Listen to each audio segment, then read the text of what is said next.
इस देश में आना होगा। जय श्री राम, जय श्री राम, जय श्री राम। हिंदुत्व द्वारा समर्थित लोकतांत्रिक आतंकवाद भारत में कहर बरपा रहा है। खबर 16 अप्रैल 2022 ने भारत की राजधानी दिल्ली में जहांगीरपुरी के एक मुस्लिम बहुल और आर्थिक रूप से कमजोर उपनगर में समुदाय के जीवन और संपत्ति को नष्ट करने वाले एक और धार्मिक जुलूस को देखा। जाहिरी तौर पर हिंदू देवता हनुमान के उत्सव के इस तीसरे जुलूस को दिल्ली पुलिस द्वारा इजाजत नहीं दी गई थी, जबकि पहले दो को इजाजत मिल गई थी। प्रत्यक्षदर्शी ने बताया कि कैसे तेजतर्रार हिंदू भीड़ ने इफ्तार के समय कुशाल रोड मस्जिद के सामने तलवारें, त्रिशूल, देसी पिस्तौल का प्रदर्शन किया और भड़काऊ नारे लगाए, जिसके बाद समुदायों के बीच टकराव हुआ और पथराव और दंगा हुआ।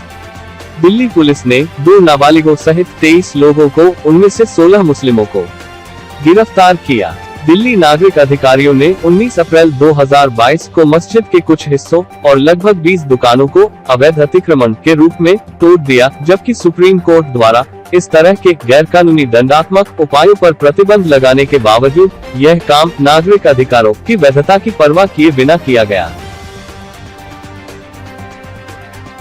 जब से मुजरिम नरेंद्र मोदी के नेतृत्व में हिंदू अति राष्ट्रवादी भाजपा ने सत्तारूढ़ मामलों की कमान संभाली, विशेष रूप से मुसलमानों और अन्य अल्पसंख्यकों और दलितों ने खुद को उत्पीड़न, दमन और राज्य प्रायोजित जुल्म के दलदल में पाया। यह 2014 के बाद से चलन रहा है और तब से यह काफी तेज होता जा रहा है। हाल ही में यह अपमानजनक स्थिति तक पहुंच गया है।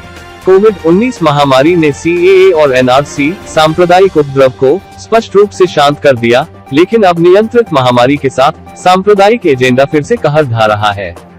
जहांगीरपुरी की घटना से पहले 5 राज्यों गुजरात, मध्य प्रदेश, झारखंड, राजस्थान और पश्चिम बंगाल में हिंदू देवता राम के जन्म का प्रतीक रामनवमी के उत्सव के दौरान सांप्रदायिक झड़पें हुई।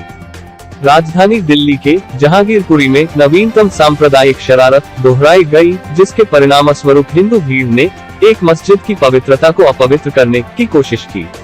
ऐसा लग रहा था कि यह उकसाने, भड़काने और फिर मुसलमानों को आगे होने वाले विवाद और संघर्ष के लिए दोषी ठहराने के अभियान को सुनियोजित ढंग से चलाया जा रहा था। इन शोभा यात्राओं का पैटर्न और तौर तरीका अलग अलग राज्यों में समान रूप से समान है। मुसलमानों के साथ संघर्ष को भड़काने के लिए भड़काऊ जुलूस तैयार किए गए, जिसके बाद मुसलमानों को दंडित करने के लिए ध्रुवीकृत पुलिस द्वारा कार्रवाई की गई। इसके बाद राज्य के नागरिक अधिकारियों ने एक गैर न्यायिक तरीके से मुस्लिम बस्तियों में अतिक्रमण से निपटने की स्वतंत्र कार्रवाई करने के दावे के नाम पर मुसलमानों के घरों पर बुलडोजर चलाना शुरू कर दिया। भारत में मुसलमानों से छुटकारा पाने के लिए कड़े उपायों की मांग करने वाले जहरीले मीडिया और सोशल मीडिया के प्रोपगंडों का फिर क्या जिक्र किया जाए। मुसलमानों की स्थिति को कुरान की आयत के माध्यम से देखा जा सकता है, जहां अल्लाह सुब्हानहू व तआला सूरह अल-बुरूज में कहते हैं, उन्होंने उनसे बदला नहीं लिया सिवाय इसके कि वे अल्लाह पर विश्वास करते थे, जो शक्ति में महान, सभी प्रशंसा के योग्य है।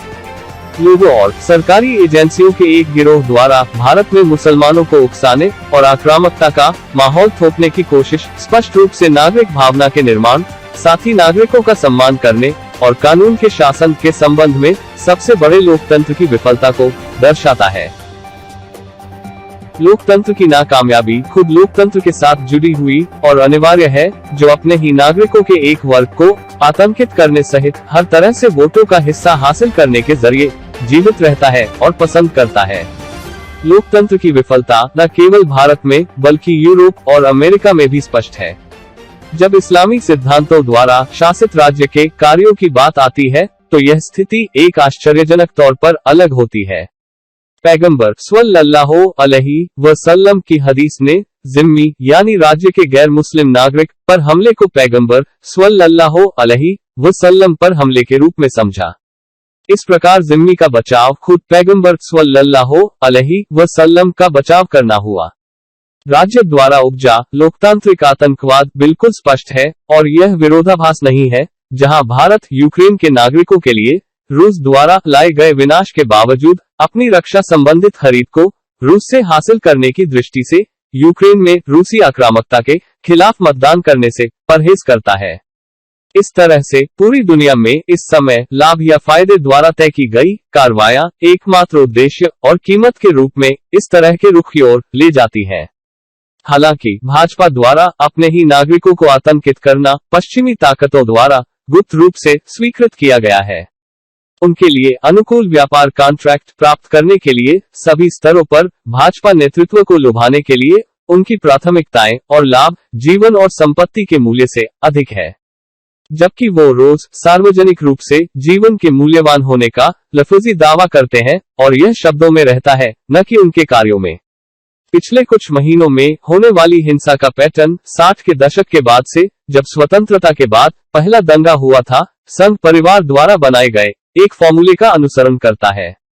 फॉर्मूला यह है, शक्ति प्रदर्शन के रूप में जुलूस का आयोजन, एक मुस्लिम मोहल्ले से गुजरने वाले मार्ग को चिन्हित करें, मस्जिद के सामने रुके, जोर से संगीत बजाए, खासकर अगर यह नमाज का समय है, मस्जिद पर गुलाल फेंको और तौहीन आमेज भड़काने वाले नारे लगाओ। ऐसा तब तक करें जब तक कि मुसलमानों को जुलूस में पथराव करने के लिए उकसाया नहीं जाता है। फिर उनके खिलाफ भगदड़ और कत्लो गारत मचा दो, यह जानते हुए कि पुलिस आपका समर्थन करेगी। कुछ अफसरों को अब दंगों से जोड़ा जाने लगा है। हैदराबाद और कई दूसरे शहरों में गणेशोत्सव का जुलूस, महाराष्ट्र में शिवाजी जयंती, अहमदाबाद में जगन्नाथ रथ यात्रा वगैरह। 80 के दशक में इस तरह के जुलूसों को विश्व हिंदू परिषद द्वारा यात्रा के रूप में पेटेंट कराया गया था। विश्व हिंदू परिषद यानी विहिप द्वारा ऐसी यात्राओं ने अब धार्मिक नियम का रूप ले लिया है, जैसे राम जानकी रथ यात्राएं, शिलापूजन यात्रा और उनमें से सबसे बड़ी लाल कृष्ण आडवाणी की रथ यात्रा थी। इन यात्राओं ने एक के बाद एक दंगे भड़काए। ऐसे जुलूस जो मुस्लिम इलाकों से गुजरने पर जोर देते हैं, धार्मिकता के आक्रामक प्रदर्शन का क्या भक्ति से कोई लेना देना हो सकता है? जैसा कि जस्टिस श्री कृष्ण ने अपनी रिपोर्ट में विहिप के द्वारा जुलाई 1992 के बाद मुंबई में निकाले गए राम पादुका जुलूस के बारे में कहा, हालांकि प्रत्यक्ष रूप से राम पादुका के धार्मिक जुलूस में धर्म कम और राजनीति अधिक थी। सरकार अगर चाहे तो कभी भी दंगे फसाद के वाकयात पैदा नहीं हो सकते, मगर लोकतंत्र की सियासत का यह हिस्सा है और यह अंग्रेजी सेक्युलर व्यवस्था की विरासत अंग्रेजों के दौर से चली आ रही है और सेकुलरी लोकतंत्र के चलते जारी रहेगी। 1857 के पहले भारतीय विद्रोह के बाद ब्रिटिश औपनिवेशिक सरकार ने इस तरह के विद्रोहों को होने से रोकने के लिए समुदायों के बीच मौजूद मतभेदों का फायदा उठाते हुए फूट डालो और राज करो की नीति अपनाई।